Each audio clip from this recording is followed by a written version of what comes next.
desktop, notebook, tablet, smartphone. Os computadores estão cada vez mais presentes em nossas vidas. Eles tornam nosso dia a dia mais fácil, ao oferecer ferramentas que resolvem questões de toda ordem. Aplicativos é o tema de hoje do Viver Ciência. Aplicativos são programas de computador que executam funções específicas de acordo com as necessidades do usuário. Hoje em dia existe aplicativo para quase tudo, desde tarefas simples, como fazer cálculos, até as mais complexas, como efetuar operações bancárias. Então muitas pessoas já usam pagamento de conta, o acesso a extrato bancário pelo aplicativo do seu banco. É muito comum também, além do banco, o uso de aplicativos de controle financeiro pessoal. Eu quero saber qual supermercado está vendendo pelo menor preço. Tem aplicativos cujo desenvolvedor criou. Desenvolvedor é o programador, né? É aquele que criou o aplicativo. Ele fez um aplicativo que te entrega quais são os supermercados que estão menor preço. Quer dizer, existe uma variabilidade, uma variação bem grande de tarefas, né, que você pode ter ou resolver com esses aplicativos em celular. Né? O número de aplicativos disponíveis no mercado já ultrapassou a casa dos 50 milhões. E diariamente milhares de novos aplicativos são lançados. Um dos fatores que explicam esse avanço vigoroso é a disseminação dos smartphones. Falando do planeta, do mundo, né? Nós temos 7,5 bilhões de aparelhos celulares. É muita coisa. Se eu falar de país, de Brasil, a última pesquisa do PNAD nos mostrando a quantidade de acesso à internet pelo celular. Ultrapassou pela primeira vez os desktops, os computadores, né? Então hoje cerca de 80% do acesso à internet, 80,4% é por celular. Então isso motiva, isso cria um mercado intenso de desenvolvimento de aplicativos. E o mercado de aplicativos é tão poderoso que está modificando o próprio mercado do modo como conhecemos, através do estabelecimento de novos modelos de negócio. O exemplo que hoje nós estamos vivendo são aplicativos que permitem você chamar um motorista para te levar a algum lugar. Isso cria um novo modelo. Um modelo que não tem interferência de outros, né? Apenas você em contato com o motorista, você chama o motorista, ele vem e te leva a algum lugar. Você cria um modelo então disruptivo, ou seja, você quebra um modelo convencional, vamos chamar dessa forma, né? E cria um novo modelo. Não é só aplicativo, é um modelo de negócio que tem como peça-chave essencial a aplicação, nesse caso o aplicativo de celular. Né? Olá, no Viver Ciência de hoje estamos falando sobre aplicativos. Nossos convidados são o doutor em Ciência da Computação e professor do Instituto de Informática da UFG, Fábio Moreira Costa, e o doutor em Informática e também professor do Instituto de Informática da UFG, Bruno Oliveira Silvestre. Bem-vindos ao Viver Ciência, professores. Obrigado pelo convite. Bom, a gente começa o nosso bate-papo respondendo às dúvidas do público. Vamos ver a primeira pergunta. Bom, meu nome é Lucas e eu queria saber por que alguns aplicativos têm exageradas propagandas com relação a outros celulares que quase não tem nada. Bom, a propaganda ela é uma forma com que o desenvolvedor ele ganha dinheiro em cima do aplicativo que ele criou.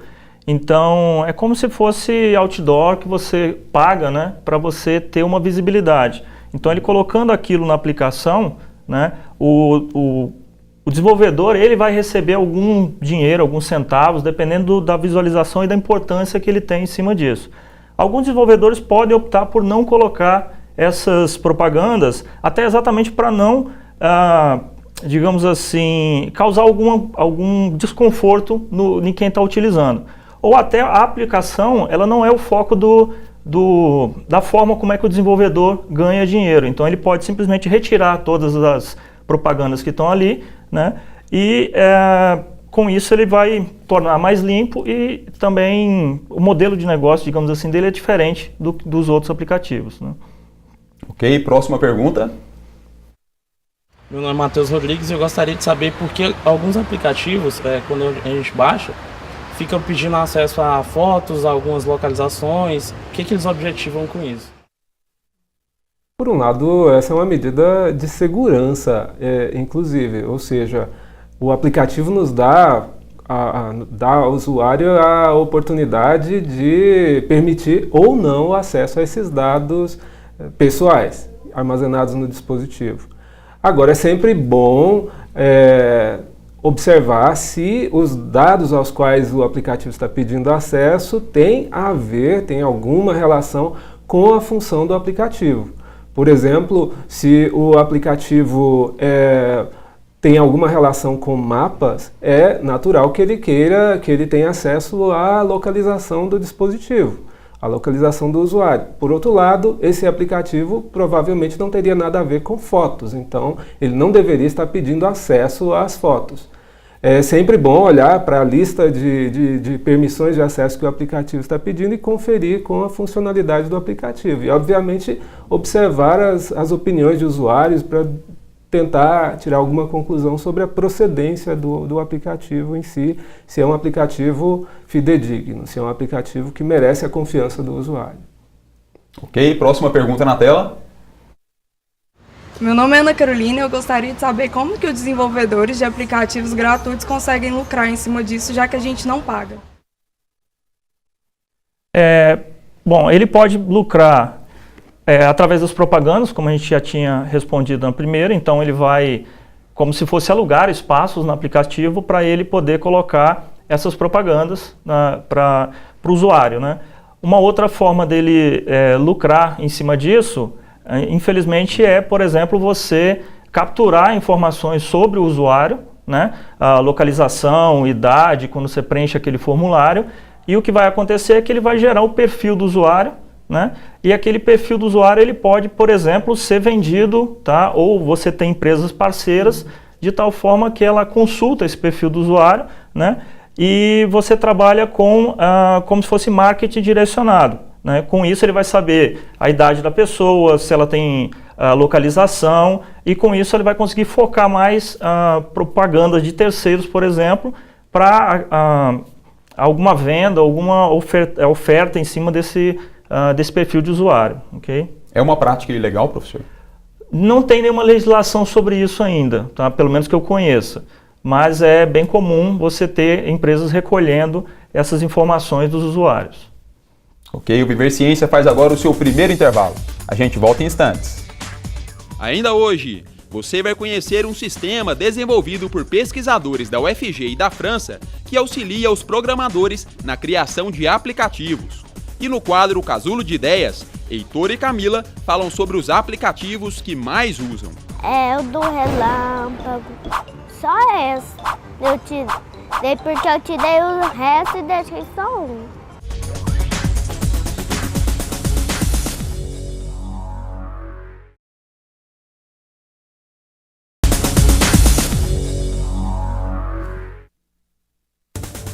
Estamos de volta com Viver Ciência, hoje falando sobre aplicativos.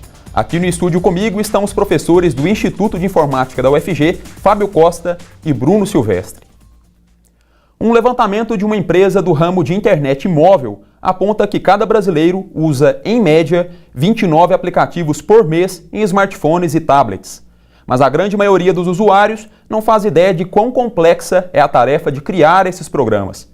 Pensando em facilitar o trabalho dos desenvolvedores de aplicativos, pesquisadores da UFG e de um instituto de pesquisa da França se uniram na elaboração de uma nova ferramenta. Vamos conhecer melhor esse projeto. Ao invés de desenvolver um aplicativo do zero, aproveitar recursos já existentes para criar uma composição, onde os serviços se relacionam de modo orgânico, coreografado.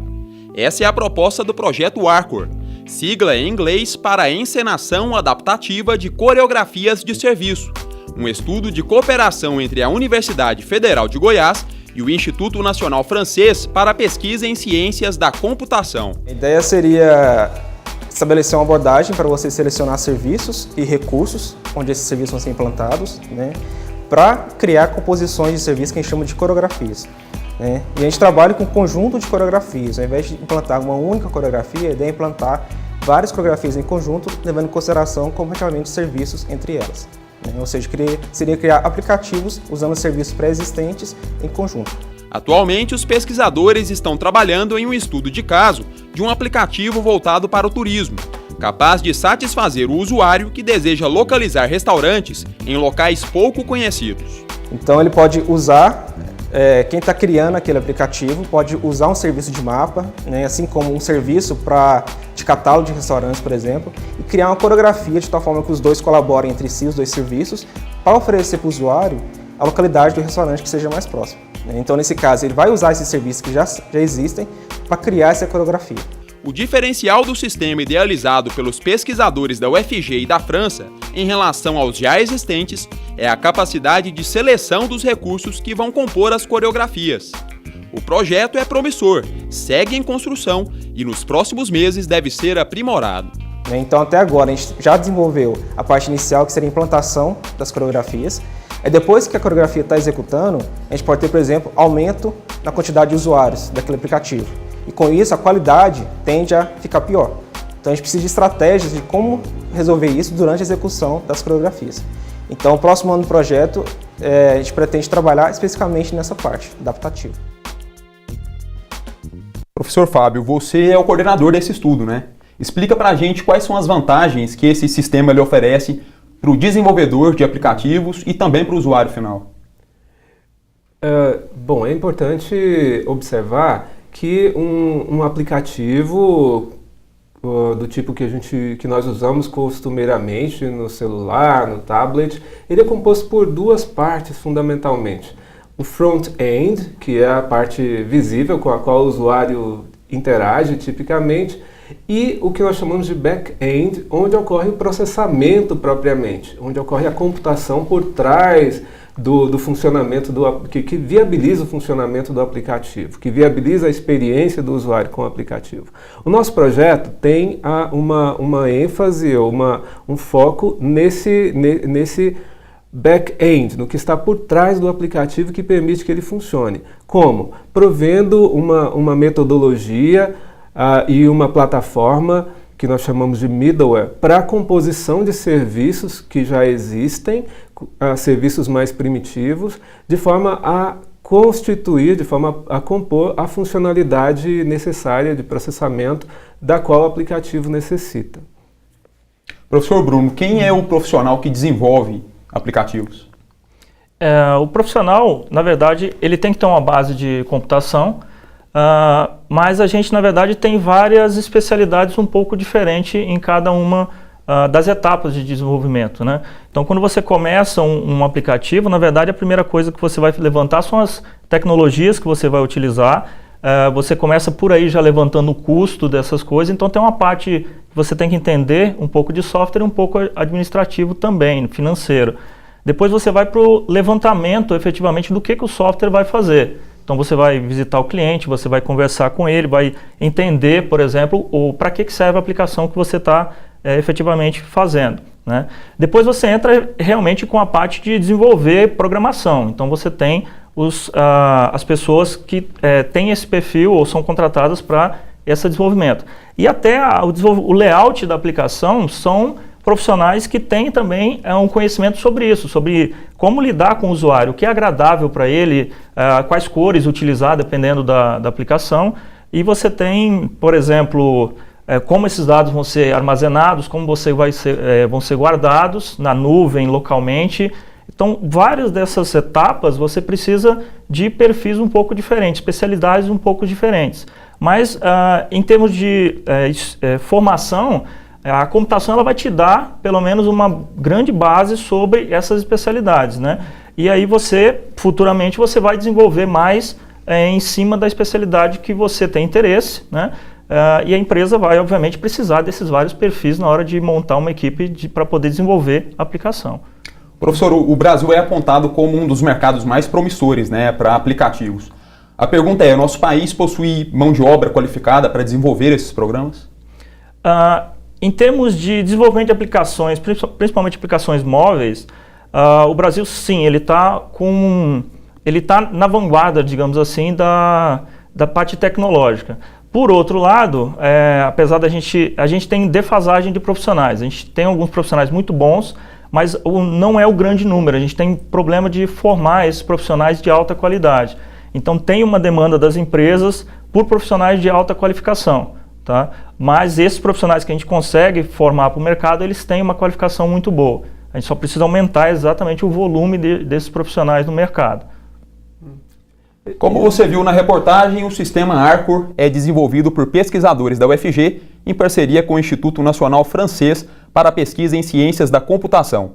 Um dos pesquisadores desse instituto esteve recentemente em Goiás para tratar do projeto e explicou para a gente qual é a participação da França nesse estudo. Vamos conferir.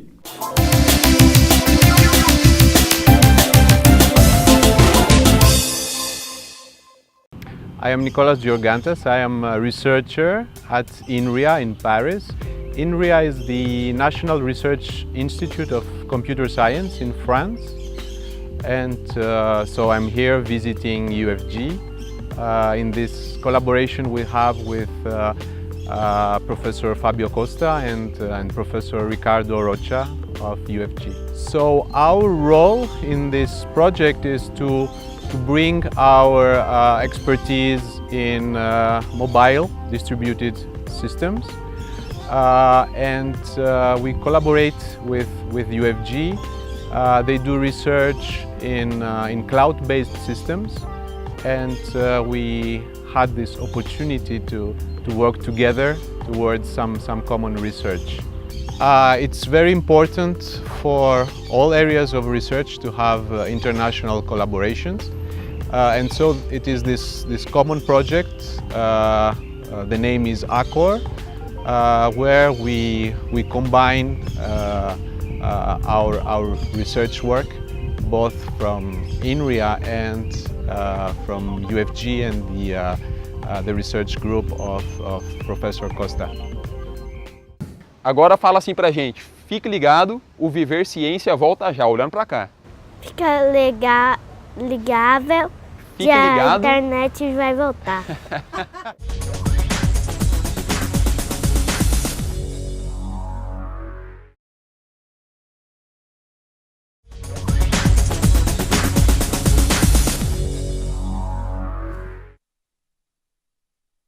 Estamos de volta com Viver Ciência. No programa de hoje estamos falando sobre aplicativos. Tem joguinho? Essa é a pergunta padrão de toda criança que vê alguém mexendo em um smartphone. E os joguinhos também são aplicativos. Para entender como os pequenos lidam com esses programas e o tipo de relação que eles mantêm com os smartphones, nós vamos mais uma vez recorrer ao casulo de ideias. Com a palavra, Camila e Heitor.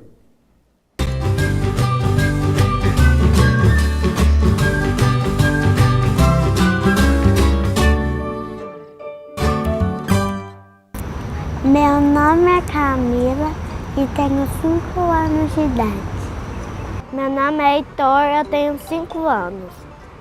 Camila, você tem celular?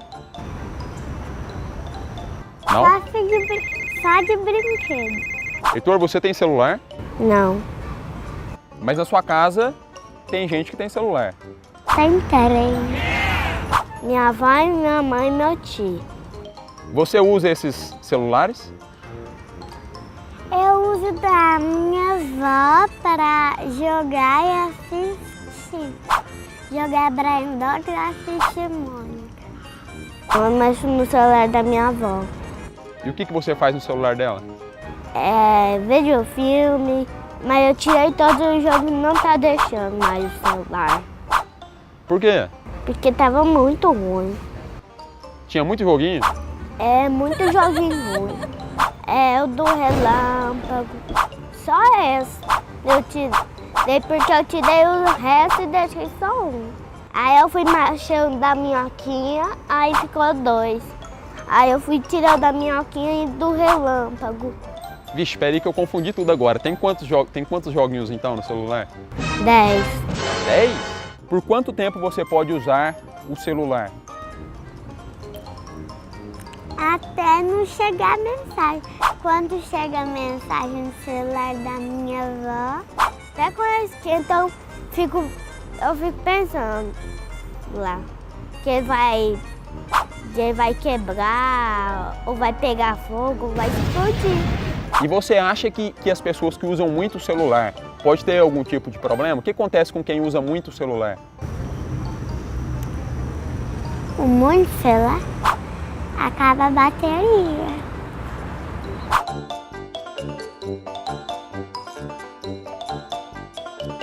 Professor Fábio, quais cuidados os pais têm que ter ao permitir o acesso, né, das crianças aos smartphones e aplicativos de forma geral? Olha, é interessante observar que as crianças são muito curiosas. Então, da natureza do ser criança.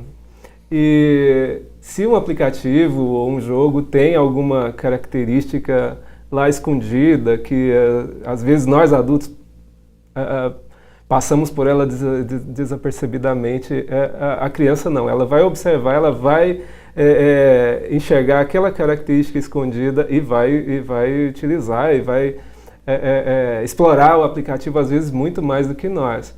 Nesse sentido, é sempre importante a supervisão dos pais, não deixar a criança, obviamente, por um longo período de tempo sozinha com o dispositivo. Isso, obviamente, depende da idade da criança. Mas tem alguns recursos técnicos que a gente pode lançar a mão também. Por exemplo, em alguns sistemas operacionais de celular, a gente consegue criar perfis de usuário diferentes nos tablets ou mesmo nos smartphones. Então, é interessante o pai criar um perfil que permita que a criança utilize o dispositivo, mas num ambiente um pouco mais seguro, com algumas limitações em termos dos dispositivos, dos aplicativos que a criança pode fazer uso. Professor Bruno, estudos apontam que 80% dos aplicativos baixados são usados apenas uma vez. Qual que é o segredo para desenvolver um aplicativo de sucesso? Essa, como eu estava falando, é a pergunta de ouro, assim, né? Boa parte desses aplicativos, as pessoas acabam baixando por curiosidade, assim. Então, é de graça, acha o ícone bonito, clica lá e vê o que ele vai efetivamente fazer. Aí, a grande parte dos aplicativos que a pessoa acaba utilizando é porque ela realmente tem alguma utilidade para a pessoa, né? Claro, os jogos eles são disparados o que as pessoas vão lá e abaixam e ficam a grande parte do tempo utilizando. Mas a gente tem aplicativos de entretenimento, de conteúdo, de educação. Então esses aplicativos eles acabam prendendo mais a pessoa, às vezes pela necessidade mesmo. As pessoas vão fazer o Enem, tem um aplicativo do Enem, então naquele momento ele vai abaixar e vai consumir aquele conteúdo. Ou você é um profissional e você tem um aplicativo muito bom para organizar a sua agenda, por exemplo. Então, um dos segredos é realmente você entender a necessidade do usuário para aí esse aplicativo fazer efetivamente sucesso na hora que você desenvolver ele, né? Professor Fábio, na internet existem tutoriais que ensinam, né, o usuário a desenvolver seu próprio aplicativo. Como que esses aplicativos funcionam se o usuário comum da internet ele não tem o know-how de um programador? É interessante que essa pergunta ela demonstra uma demanda que existe dos próprios usuários em construírem seus aplicativos. Dificilmente o usuário encontra um aplicativo na App Store que faz exatamente o que ele quer. Então sempre tem-se aquela sensação de que, olha, eu queria fazer um aplicativo que atende exatamente ao que eu gostaria. E muitos usuários usuários um pouco mais sofisticados, recorrem a esses tutoriais, mesmo não sendo programadores, e há de fato alguns ambientes de desenvolvimento que permitem, por exemplo, a partir de um aplicativo simples, fazer pequenas customizações, pequenas mudanças e construir alguma coisa, ter algum resultado, um aplicativo, né, que tenha características específicas e que vão agradar aquele usuário. De repente até isso vira algo que os amigos podem usar também, mas de certa forma isso é limitado em termos de quantas funcionalidades novas se consegue agregar. No final das contas, a gente gostaria que o usuário conseguisse construir aplicativos realmente significativos, com funcionalidades novas e que pudesse agregar serviços encontrados já disponíveis na internet, plugando esses serviços fazendo uma composição que no final das contas resulte em uma aplicação útil para aquele usuário, para aquele nicho de usuários. De certa forma, essa é uma chamada foi a chamada inicial que motivou a nossa pesquisa dentro do projeto Accor, em colaboração com o Instituto Francês, e que nos levou a construir uma agenda de pesquisa no sentido de ter uma plataforma para facilitar a construção desses aplicativos. Assim a gente encerra o Viver Ciência de hoje. Professor Fábio Costa, obrigado por sua participação no nosso programa. Eu agradeço pelo convite, pela oportunidade de estar aqui falando um pouquinho da pesquisa e também considerando as perguntas do público em geral. E nós gostaríamos de deixar o endereço do site do Instituto de Informática da UFG, onde esta e outras pesquisas podem ser encontradas em um pouco mais de detalhe. No endereço www.inf.ufg.br. Obrigado, professor. Professor Bruno Silvestre, obrigado por sua presença aqui no estúdio. Eu agradeço o convite, eu acho que espero ter ajudado a tirar as dúvidas do público e apresentar um pouco melhor o projeto de pesquisa que a gente está trabalhando. E, novamente, qualquer coisa, entre em contato com a gente, o e-mail vai estar lá no site do Instituto, tá? Pode mandar os e-mails que a gente vai tentar atender. Obrigado, professor, e obrigado também a você que nos assiste, lembrando que você pode continuar acompanhando o Viver Ciência no site, no Facebook e no canal no YouTube da TV UFG. Até a próxima!